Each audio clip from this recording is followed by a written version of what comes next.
Patna Pirates Pro Kabaddi League season 11ல ஒரு youngster படையை வச்சு துவம்சம் பண்ணி ஃபைனல் வரைக்கும் வந்து ரன்னர் அப்பா முடிச்சிருப்பாங்க. பட் சீசன் முடிஞ்ச உடனே கோச்சை ரிலீஸ் பண்ணாங்க. அண்ட் யார் யார பிளேயர்ஸை ரிலீஸ் பண்ண அவங்க காத்துட்டு இருக்காங்க அப்படிங்கறத தான் இந்த வீடியோல தெரிஞ்சுக்க போறீங்க. அதாவது Patna Pirates Pro Kabaddi League season 12க்காக யாரையெல்லாம் ரீடைன் பண்ண வாய்ப்பு இருக்கு அப்படிங்கிறதுக்கான ஒரு சின்ன அப்டேட் உங்களுக்காக இந்த வீடியோல. முக்கியமா தேவங் தலால் ரீடைன் பண்ணப்படுவாரா அண்ட் சுதாகர் எம் இந்த கிளப்பால ரீடைன் பண்ணப்படுவாரா, இந்த மாதிரியான பல கேள்விகளுக்கு பதில்கள் இங்க உங்களுக்காக காத்துட்டு இருக்கு. சோ இப்போ வாங்க வீடியோக்குள்ள போகலாம். சார் சார் ஒரு நிமிஷம் சார் சார் ஒரு நிமிஷம் சார் ஒரு நிமிஷம் சார் ஒரே ஒரு 1 நிமிட்டுங்க. Hello every friends, 1 minute please. So friends, Patna பைரட்ஸ்க்கு சாம்பியன்ஷிப் வாங்கி கொடுத்த கேப்டன்ஸ் உங்களுக்கு தெரியும். பட் கோச், அதாவது பட்னா பைரட்ஸுக்கு ஃபர்ஸ்ட் டிராஃபி வாங்கி கொடுத்த கோச் யாரு, மறக்காம கீழே கமெண்ட் பண்ணிடுங்க. அண்ட் இப்போ நாம பட்னா பைரட்ஸோட ரிட்டென்ஷன் பத்தின ப்ரெடிக்ஷன் ஆர் அப்டேட் அனலைசிஸ் எது வேணா வச்சுக்கோங்க. அதுக்குள்ள வந்தோம் அப்படின்னா இவங்க கண்டிப்பா ரீடைன் பண்ணுவாங்க அப்படிங்கிறது வந்து ஃபர்ஸ்ட் NYP பிளேயர்ஸ். இந்த NYPனா என்னன்னு பாத்தீங்கன்னா நியூ யங் பிளேயர் அப்படிங்கிற ஒரு கேட்டகரி இருக்கு. அதற்கு கீழே 3 இருந்து 4 பிளேயர்ஸ் வரைக்கும், அதாவது மினிமம் 2 மேக்ஸிமம் 4 பிளேயர்ஸை வந்து ஒவ்வொரு டீமும் சைன் பண்ணி எடுக்கணும். ஸோ அந்த மாதிரி அவங்க சைன் பண்ணி எடுக்கிற பிளேயர்ஸ் வந்து ரொம்ப யங்ஸ்டர்ஸா இருக்கணும் அண்ட் 2 வருஷம் அவங்களுக்கு கான்ட்ராக்ட் கொடுக்கணும்.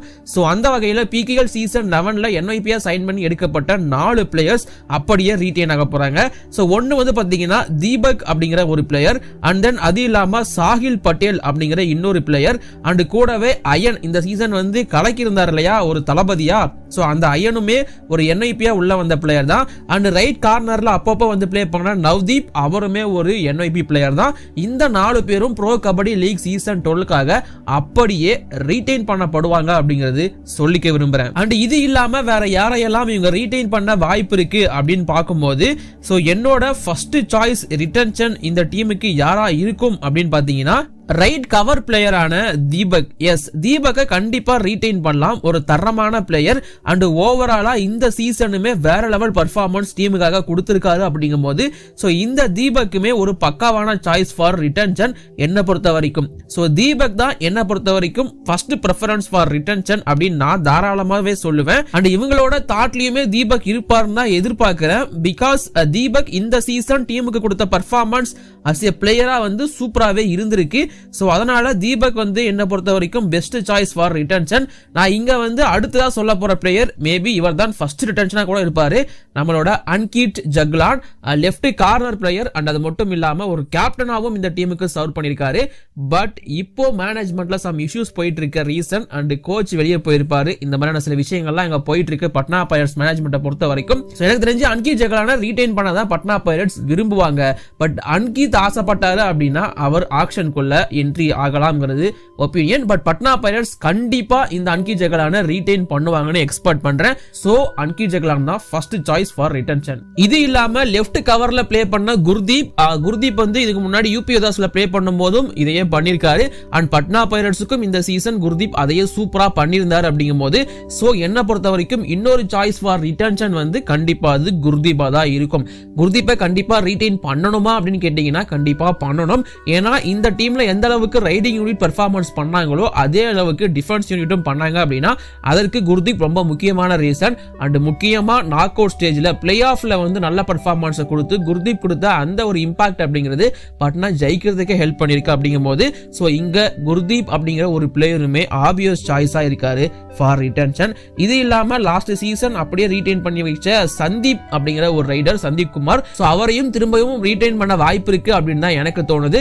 சந்தீப்பை பொறுத்த வரைக்கும் த்ரூ அவுட் த சீசன் தனக்கு கிடைச்ச வாய்ப்பை தரமா யூஸ் பண்ணிருக்காரு. அதாவது அவருக்கு எப்பலாம் அந்த ரைடிங்ல சப்போர்ட் பண்றதுக்கு வாய்ப்பு கிடைக்குதோ அப்பலாம் சூப்பரா பண்ணிருக்காரு அப்படிங்கும்போது, சோ இங்க Sandeep also obvious choice for retention. இது இல்லாம ஆல்ரவுண்டர் கேட்டகரியில இருக்கிற அர்க்கம் சைக் அண்ட் கூடவே குணால் மேத்தா, சோ இந்த 2 பிளேயர்ஸுக்கும் அவ்வளவா சான்சஸ் இந்த பட்னா பைரட்ஸ் டீம்ல கிடைக்கல. இன்ஃபேக்ட் இந்த PKL சீசன் 11 பொறுத்த வரைக்கும்.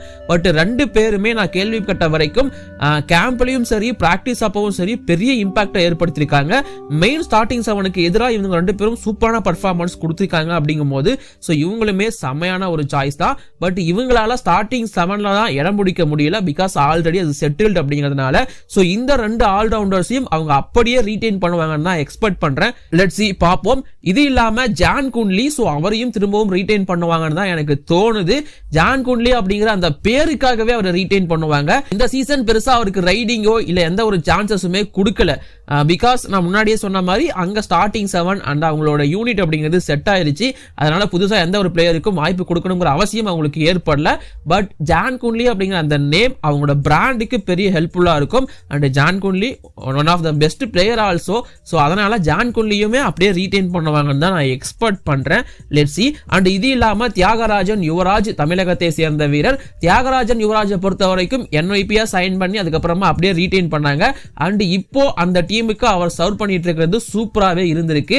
தியாகராஜன் யுவராஜ் அப்படிங்கிற இந்த ஒரு டிஃபெண்டரையும் அப்படியே அவங்க ரீடைன் பண்ணுவாங்கன்னு தான் எக்ஸ்பெக்ட் பண்றேன். பார்ப்போம். இது இல்லாம பாபு முருகேசன் அப்படிங்கிற தமிழகத்தை சேர்ந்த வீரர்.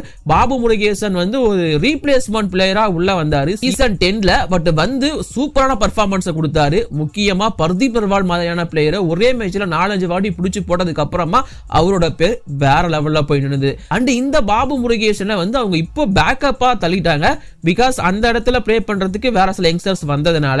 பட் இருந்தாலும் பாபு முருகேசனுக்கு ஒரு நல்ல நேம் இருந்துச்சு இந்த PKL சீசன் 11 பொறுத்த வரைக்கும் அண்ட் ப்ரோ கபடியை பொறுத்த வரைக்கும். சோ அதனால பாபு முருகேசனை ரீடைன் பண்ணுவாங்கன்னு எக்ஸ்பெக்ட் பண்றேன். பாபு முருகேசன், தியாகராஜன் யுவராஜ்லாம் நான் எக்ஸ்பெக்ட் பண்ற ஒரு இன்டென்ஷன் தான். அவங்க ஒன்னா பண்ணிடுவாங்களா அப்படின்னு கேட்டீங்கன்னா அது என் கையில கிடையாது. ஏன்னா இப்போ அவங்களுக்கு போயிட்டு இருக்க சில விஷயங்கள் அந்த மாதிரி. சரிடா, இதெல்லாம் வீடியோ மெயின் கண்டென்ட்டுக்குள்ள வா அப்படின்னு நீங்க சொல்றது எனக்கு புரியுது. சோ இவங்க யாரெல்லாம் மெயினா ரிலீஸ் பண்ண வாய்ப்பு இருக்கு அப்படின்னு பார்க்கும்போது மீட்டு சர்மா எடுத்திருந்தாங்க இல்லையா, சோ அந்த மீட்டு சர்மாவை ரிலீஸ் பண்ணி விட்டுருவாங்க. சுபம் ஷிண்டே அந்த டீமோட கேப்டனா ஃபர்ஸ்ட் அப்பாயின்ட் பண்ணி வரதான் ஆரம்பிச்சாங்க. பட் சுபம் ஷிண்டேவை ரிலீஸ் பண்றதுக்கான வாய்ப்பு தான் அதிகமா இருக்கு. நான் கேள்விப்பட்ட வரைக்கும் பட்னா பைரட்ஸ் ஒரு தரமான ரைட் கார்னரை தேடிட்டு இருக்காங்க. அது யாரு கிடைச்சாலும் தூக்க போறாங்க. பட் அது சௌரவ் நண்டாலா இருக்கிறதுக்கான வாய்ப்பு அதிகமா இருக்குன்னு இப்போதைக்கு நியூஸ் வந்திருக்கு. பட் பாப்போம் சீசன் ஆரம்பிக்கிறப்போ. இது இல்லாம தேவங் தலால், சோ தேவங் தலால் வந்து அவரை ரீடைன் பண்ணதான் பட்னா பைரட்ஸ் ஆசைப்படுறாங்க. பட் தேவங் தலாலோட ஆசை என்னவா இருக்குன்னா அவர் ஆக்ஷனுக்குள்ள என்ட்ரி ஆகணும், தன்னோட வேல்யூவை தெரிஞ்சுக்கணும்னு நினைக்கிறாரு. இன்ஃபேக்ட் நான் வந்து ஒரு வீடியோ போட்டிருப்பேன், கம்மியான அமௌண்ட்டுக்கு வாங்கப்பட்ட ஆல்மோஸ்ட் பேஸ் பிரைஸ்ல எடுக்கப்பட்ட பிளேயர்ஸ், வேற லெவல் பெர்ஃபார்மன்ஸ் கொடுத்த பிளேயர்ஸ் அப்படின்னு சொல்லிட்டு. அதுல தேவங் தலால நான் மிஸ் பண்ணிட்டேன். பட் அவருமே ரொம்ப கம்மியான அமௌண்ட்டுக்கு தான் அந்த பட்னா பைரட்ஸ் எல்லாம் வாங்கப்பட்டிருந்தாரு. பட் பர்ஃபார்மன்ஸ் டெரிஃபிக்கா கொடுத்திருந்தாரு. சோ இந்த பிளேயர் தேவங் தலால் தன்னோட வேல்யூ இன்க்ரீஸ் பண்றதுக்காகவே ஆக்ஷனுக்குள்ள என்ட்ரி ஆவாரு அப்படின்னு எக்ஸ்பெக்ட் பண்ணப்படுது. அண்ட் FVM யூஸ் பண்ணலாம் பட்னா பைரட்ஸ் அப்படின்னு எதிர்பார்க்கப்படுது. லெட்ஸ் see, பாப்போம். தேவங் தலால் வந்து ரீடைன் பண்றதுக்கான வாய்ப்பு ரொம்ப கம்மி அப்படிங்கறத மட்டும் இப்ப சொல்லிக்கிறேன். இது இல்லாம சுதாகரை வந்து இவங்க ரீடைன் பண்ண மாட்டாங்க. இதுக்கு சுதாகர் எம்மும் ஓகே சொல்ல மாட்டாருங்கிறது தான் என்னோட தாட். பிகாஸ் சுதாகர் எம் பெஞ்சில் சும்மா உட்கார்ந்துருந்தாரு அப்படின்னா அவரோட வேல்யூ அப்படியே டவுன் ஆயிடும். அவர் ஆக்ஷனுக்குள்ள வரணும், வேற டீம்ஸ்க்கு அவர் போகணும், அங்க போய் சூப்பர் பர்ஃபார்மன்ஸ் கொடுக்கணும். அப்பதான் சுதாகர் எம்மோட வேல்யூ இன்க்ரீஸ் ஆகிட்டே போகும். ஸோ அதனால Sudhakar M Patna pirates retain பண்ண மாட்டாங்க. அவங்க பண்ணணும்னு நினைச்சாலும் சுதாகர் எம் ஆக மாட்டாரு ரீடைன் அப்படிங்கிறது தான் இப்போதைக்கு எனக்கு தெரிஞ்ச விஷயம். ஸோ இதை நான் உங்ககிட்ட சொல்லிட்டேன். அடுத்து எந்த டீமோட ரிட்டன்ஷன் அனலைசிஸ் வேணும் மறக்காம கீழே கமெண்ட் பண்ணுங்க. இப்போதைக்கு இந்த வீடியோ நான் முடிச்சுக்கிறேன். வீடியோ பிடிச்சிருந்தா லைக் பண்ணுங்க, ஷேர் பண்ணுங்க. குற்றம் குறைக்காத கீழே கமெண்ட் சொல்லுங்க. தேங்க்யூ.